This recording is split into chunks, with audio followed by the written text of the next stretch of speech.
Okay, so the first thing you need to know about Mehendi is that it actually is spelled many different ways. It's pronounced Mehendi as far as I know about it. I'm sure you probably could hear other things. But what it is an art that goes back thousands of years, mostly in dry areas like India and that sort of thing, where the henna plant is where it's grown, and that's where they make the paste out of to get art that you see at festivals and that kind of thing. That's done on mostly the hands and feet and other areas where your skin is quite a bit thicker, and it can soak in and stay for a longer time. So anyway, the art obviously is very intricate. You can have very, very detailed designs. I bought a book to kind of show all the different designs I can do. Obviously, it's been used quite a bit. But it's used a lot in religious ceremonies and that kind of thing. So if you end up coming across something kind of weird and creepy looking like this, that's why. That would be obviously the husband and wife who are depicted on hands. But what I like about this is that we can use the designs to make something really cool and have a completed work of art, and it's actually a lot more simple than you might imagine.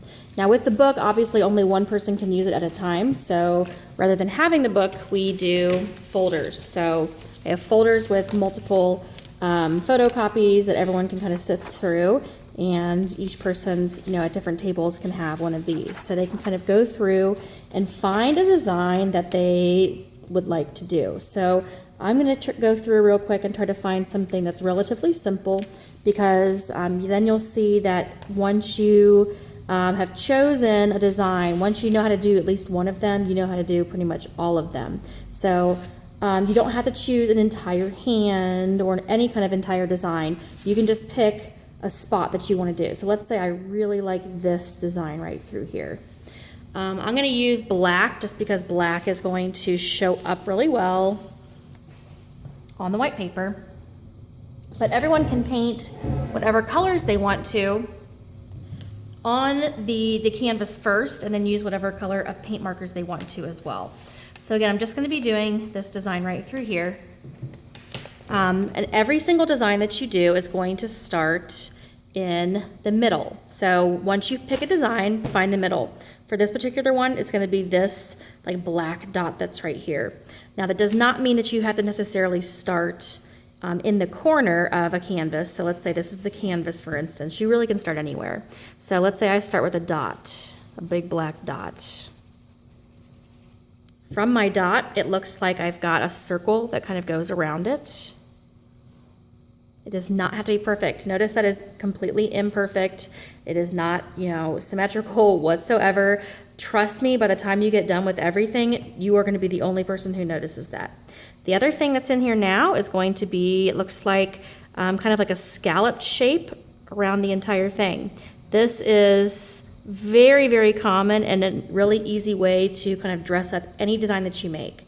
And within each of those, it looks like there's also a tiny dot that goes on the inside of that. From there, it kind of makes a double line instead of a single line. This is also a really easy way to make your design look a lot more detailed and a lot more intricate, just by not really even having to do anything. Then we keep moving out. Now the next part is lines, these lines that kind of go through here. But it's a lot easier if you create the shape for stuff like that. You can kind of create the shape that goes around it first, and then go ahead and make all the lines. So all my lines would go all the way around like this, kind of pointing toward the center. And of course, continue around. Again, this is a double line, not a single line. You can see already, just by having this design, that little mess up that I did at the very beginning is pretty much non-existent. You can't even tell that it's there. So from here, I have another scalloped shape that goes all the way around. If you are at the edge of the canvas, you can of course stop. That scallop shape is more of a double scallop shape. And then we have these little swirly shapes that kind of go on the inside.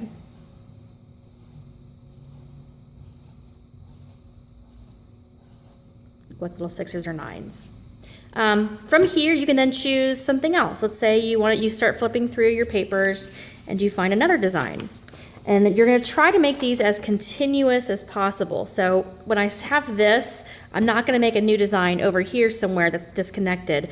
I'm going to try to make them kind of grow off of each other. It makes it seem a lot more like you're actually accomplishing something when you do it that way, rather than going all over the paper. So you can also choose, there's these little finger designs. It's a really easy way to connect different designs if you do end up with some gaps in between there. So I'm going to try to find something sort of paisley looking, and that way you can kind of see how something like that would work. Okay, so let's say I really like, sorry if I'm going in circles and making you dizzy. Let's say I really like this design right here. Now you can also simplify it. If you don't want to put every single one of those lines in there, there's no reason that you have to. So I'm going to start with this, and because I already have my design here, I'm going to start this design where this one left off. So I'm going to make this little dark area right there, and I can color it in. And by the way, you can color anything in too. Let's say if I wanted to color in this entire thing, that's a good way to help fill in space and add interest, even if it's not something that was actually part of the original design. So there's that half circle. There's another sort of half circle around there, and then even another one, and then some lines. Looks like then I have a couple of leaves around here. With the leaves, they also start in the middle. I have a nice long leaf here. Then I've got another leaf shape on this side, another leaf shape on this side. Just always start from the center and work your way out. These kind of have more of a circular shape around them.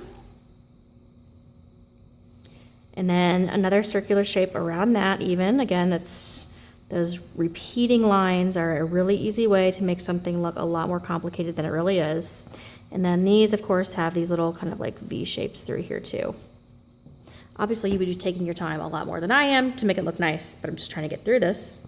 Another way to connect spaces with that, let's say you did make another design over here and you had this big space in between. You can use the little finger designs that you have on the paper to go through and connect those. So in this gap here, I could add in like this kind of stringy shape.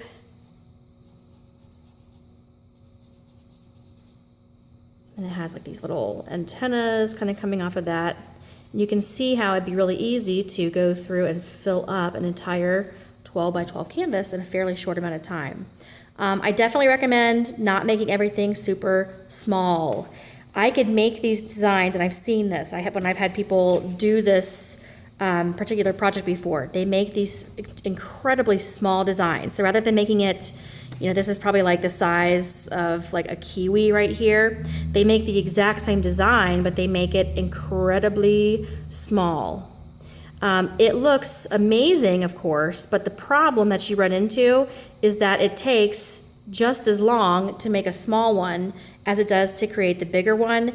And then, at the end of 2 hours, they have they feel like they have all this empty space and everyone else is finished. So I recommend to everyone to make them a little bit bigger. If you feel like you're not getting anything accomplished and you have a ton of work left after, a half an hour or so of working, it's probably a good indication that you need to start making the designs themselves a lot bigger, or go ahead and start, making designs that are a little bit disconnected and then fill in the empty space with some of those simple finger designs.